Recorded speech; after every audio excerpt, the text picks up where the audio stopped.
Before we get into the game, I just want to mention a couple things. One is being in the SEC, it's pretty, obviously the fan bases are pretty passionate and tight, but they're also pretty close here. And I heard about Wes Rucker and just want to give my thoughts and prayers go out to his family and just the Tennessee fan base that he served so well over all the years. So that was tough to hear about that. Also, I'm just going to say before I get into this how much respect I have for Coach Barnes, how he conducts his program, how well, they've had their way with us here recently. We were on a 5-game losing streak to him. He's one of the best coaches in America, but I think he's also one of the highest character coaches in America. So after the game, obviously the game was similar the other way last year with an unbelievable comeback by them.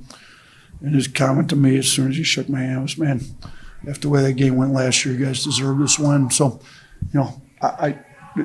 it's great that we got the win. I'm not sure we necessarily deserved it, but we did fight hard. And I appreciate Rick's sentiment because, I thought last year we outplayed them for about 39 minutes and some change and just kind of blew it at the end. And then kind of this year they outplayed us for about the same, and we were able to hang in there, fight it out, cut the lead multiple times. Finally, I don't know how long we led in this game, but not for very long, I don't think, maybe 30 seconds or less. So I got to give a lot of credit to our players just for having a attitude that they never gave up. And you think about some of these guys that, none of these guys have ever beat Tennessee. And we're on a 5-game losing streak. No one beat them. That's why they're so fired up after the game. And they knew what struggles we'd had against these guys. So, you look at, I think the MVP of the game is Aiden Sherrill. Like, we can't win the game without him inside. And we got destroyed on the glass, and that's what this team does. They got 25 old boards, and we only had 21 defensive boards. So when they're getting more of their misses than we're getting, it makes it extremely hard to win the game. But I thought late, we were able to get enough stops. I think we outscored them 29-14 in the last 7 minutes and some change, maybe from that last media timeout on. But, there's a lot of stuff we can look at that went wrong, and we got to get better at, and we know that, particularly our defensive rebounding. But the fight that these guys had to stay in the game, the shot making, that, Wrights will go 6 of 9 from 3, has 25 points, leads us in plus minus with 14. Phylon coming off, the injury's been going a while, but, just us being able to rest him, play as well as we did against Mississippi State. He looked a lot better tonight than he did in his previous game. So I think that was the right move by our training staff and him. And he looked great, made the shot to put us up. And then Holloway made a tough shot to tie the game. So you look at that backcourt of those three guys, they made some tough plays. We had a rough start. I think we had 4 turnovers in our first 5 possessions. Did not handle their physicality well at all. But we're able to do enough there late to get the win, and really just praise the grit and attitude of our players tonight. Start with Blake. What was this team? What was this team just kind of able to show you in the second half with their fight and able to complete that comeback? We showed some adaptability on defense. We were able to change up. Coach Adams did a really good job, I think, making adjustments. We weren't getting stopped, so at some point we had to figure out we need to outscore them a little bit. So we kind of went with the 4-guard lineup with Amari at the 4. So between, Preston, B.A., Fleming, good suggestions. Thought our coaching staff did a really good job. The players, and that, they made things difficult on them. Some of the shots they had to take, and then they still had way too many old boards, but they had 16 in the first half, only had 9 in the second half. So 9's still a lot. No coach should be happy with giving up 25 old boards, but we did cut it from 16 to 9. So, and it was enough to win the game. It's a good thing we were able to shoot the ball a little bit better. We had 10 threes, they only had 4. We went to the line and went 11 of 13. So, and the two biggest keys for us going in this game were our defensive rebounding. Did not do a very good job of that at all, and then not fouling. Like, you just can't put this team to the free throw line. I thought, we kept them off the free throw line pretty well. I don't know if it was us not fouling or just lack of fouls called, period, in the game. But we were able to keep them off the free throw line, which was point number 2 after the defensive rebounding. Coach, what were your thoughts on Noah Williamson's minutes just backing up Aiden Sherrill tonight? Aiden led us in minutes with 33. Every time he came out, we put Noah in. He was able to get 2 old boards. The one led to a 3. If we don't have that 3 points, we don't win this game.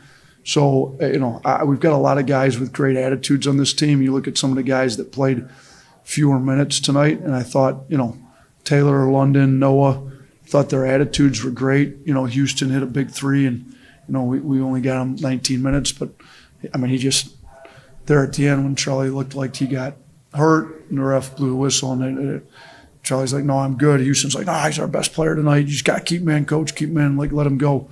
So, the Mudita camaraderie, chemistry on this team's great. Noah's a big part of that. So, those 2 awards went a long ways, and then his defense in there. We needed him to spell Aiden.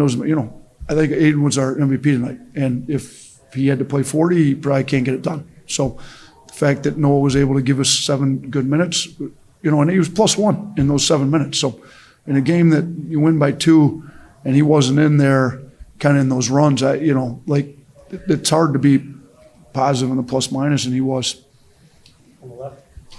Nate, when you've got a player you've got to account for like Ament, how challenging is that when he goes out, comes back, goes out again after a couple of minutes, when you're coaching against that kind of the unknown of whether he's going to return or not? Yeah, I kind of forgot that he was out. I got lost in the game a little bit. Is he I'm assuming he must be injured. Unfortunate, it's a really good player. Hopefully, I asked him we recruited him a little bit. His dad's from Detroit. I spent 11 years in Detroit. I like the kid. I think he's one of the most wonderful kids I've recruited. He seems like a great kid. So hopefully, he's well. I asked him if he's fine. He told me he'd be fine. So I'm not sure exactly what happened. I was so worried about trying to get a rebound, and our guys just getting destroyed on the glass and not turning the ball over that I was just trying to find matchups and figure out what adjustments to make with the guys on the floor. And then, I kind of realized he wasn't in there at the end. So obviously with him scoring 29 the first time and them not having him, that certainly helped. But, we didn't have Amari or Holloway first time we played him either. So it's kind of how sports works a little bit. Up front. Which you talked about the rebounds a little bit, but Tennessee attempted 22 more field goals than your team, and you still won the game. How can you kind of tell us how that makes you feel about your team's patience and shot selection on offense? Yeah, it's we talk about the possession game, and we got destroyed. They had 16 more old boards, and we had 4 more turnovers, kind of minus 20 in the possession game, minus 22 in the field goal attempts. The only chance of winning that game is not very high. So, you look to how you win it when they shoot 22 more times. Well, you make 6 more threes. You get more threes off, make more threes. So your efficiency numbers, in your shots are, I'm looking at our breakdown. They only shot 53% at the rim, so they weren't converting all their rim shots. They took 23 non-rim twos and only made them at a 35% clip. So, but it works for them because they get it shot up and they go get it. The fact that we they only got 18 threes up, we got 27, which is still not as many as we'd like, but more than we got up before. These guys do a great job running off the line. So, we needed to generate more threes. Some of them came off some turnovers, some broken plays, but we got him. I think in the one play where Reitzel stripped the ball, we hit it out. Holloway gets in the paint, sprays it to him. He hits a 3 in transition. We needed those plays. So, we were able to make more threes, make more free throws.